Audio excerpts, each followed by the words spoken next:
So I didn't think this would be so easy. I thought I was going to have to sit out in the open, and they've inexplicably left one beautiful room for me. Let's get to work. Well, here we are. It's time for another fancy MRE, this time in a halfway demolished bank, or most of the way demolished bank. We've got the Quick Chef vegetarian chili. This has some other kind of flameless ration heater in it that I'm not familiar with. And it says to turn it upside down, place it on a firm surface, apply pressure to the red circle with the heel of your hand for 5 seconds.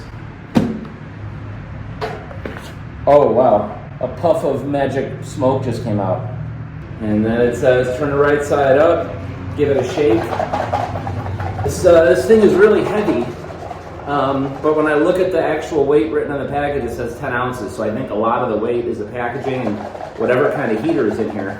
I think I feel a little bit of warmth starting out in the bottom there. Oh yeah, there we go. Can you see it? I stopped at my local 7-Eleven today to get a cup of coffee, and what do I see just inside the door? A fancy MRE. I step outside, and what do I see across the street? A mostly demolished building. The die is cast, my friends. So while this MRE is perking away, I'd like to take the time to tell you a little story about this bank and a man named Ed. Ed worked for the post office. He started when he was 18. At the turn of the century, he had put in almost 30 years. But like many people, Ed had a dark passenger. Ed was a compulsive gambler. He was charged with misappropriation of postal funds when he was fired in 1998 and charged with taking $122,454. He received a year and a day in federal prison and was told to pay back what he took immediately. But it's hard to earn a living when you just got fired from the only job you ever had and you're a convicted felon. He emptied his pension from the post office and paid off about a third of what he owed, but making $100 a month payments wasn't cutting it. So Ed went back to what he knew. Maybe he could hit it big at the casino or the racetrack, but you never win anything when you just can't walk away.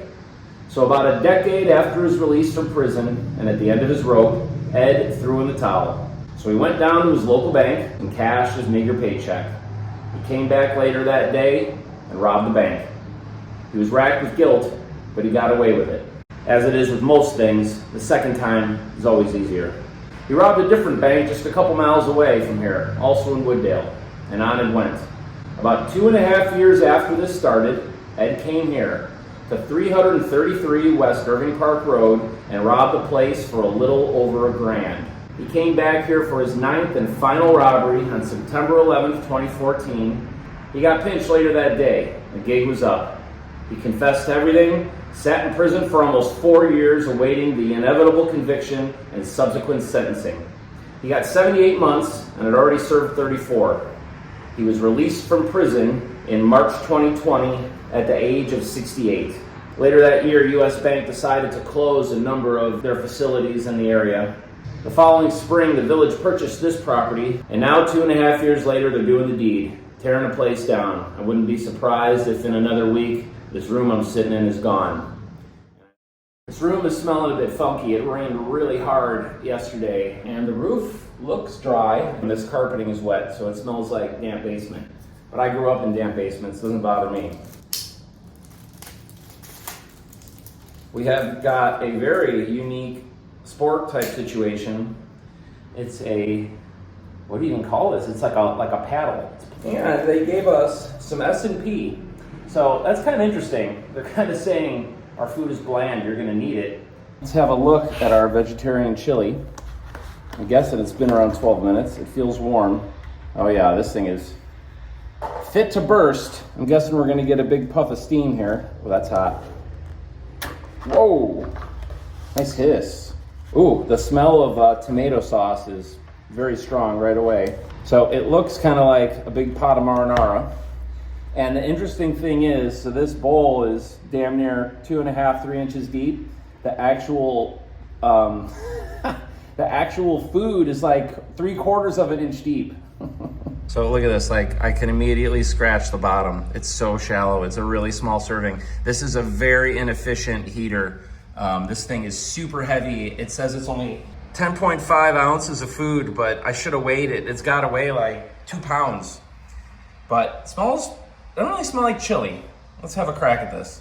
Unfortunately, I've already started to use probably the less useful end of this fork, but the interesting thing about this, once you start, there's no turning back because I'd have to handle the tomato sauce side. I cannot believe how little food is in here. This costs $9, by the way. So I can definitely make out some black beans and different beans. Let's see what's going on. It's very hot, absolutely bland, right off the bat. Maybe I'm just saying that and thinking it because I know I have salt and pepper. And I am not a salt and pepper guy that like seasons his food all the time. That tastes like nothing. Some very coarsely ground pepper. Maybe you could use a whole nother salt and pepper packet. I don't think I would call this chili. I think I would call this pasta sauce with no pasta. I should have brought a ramen and dump it in here. Yeah, this is definitely like a pretty seriously hard, like aluminum container. Really heavy duty. I could probably bring it home and eat cereal out of it. So it's red hot, definitely heated, and I don't even know that had been 12 minutes. The food is still steaming. The sauce is too thick to call this chili. Yes, it's tomatoey and yes, it has beans, but it's like a marinara sauce with beans in it, which is fine, but it's kind of sad. The beans are nice, kind of al dente. I can see I know there's multiple types. I can see the black ones. I believe there was a second one as well. My whole body is getting like overheated because this is so hot. It is funny to think what Italians think American chili is, and they gave me pasta sauce. I'm really mad that I've been using this from the wrong side this whole time. All of the other MREs I've had were way more food. I'll say that right away. Yet I paid about the same. This was $9, and I think that's been about a going rate for all of them. So total ripoff in that regard. The woman at 7-Eleven who knows me fairly well got very excited when I bought it. And she said, oh, we're bringing in more and we have different ones. And I was excited and I said, oh wow, well I'll have a look at those. And I'm already thinking like, I will not have a look at those. That's a ripoff. If this, honestly, even if it was $3 or $4, I don't think I would want it because it's not that good. It's so heavy, it's so much waste, my God. And it's just not that fun.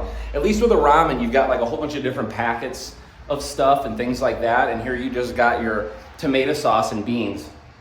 At that point, you might as well just buy a can of chili and heat it up with the firebox stove. I don't know. All right, kids, let's get the hell out of here.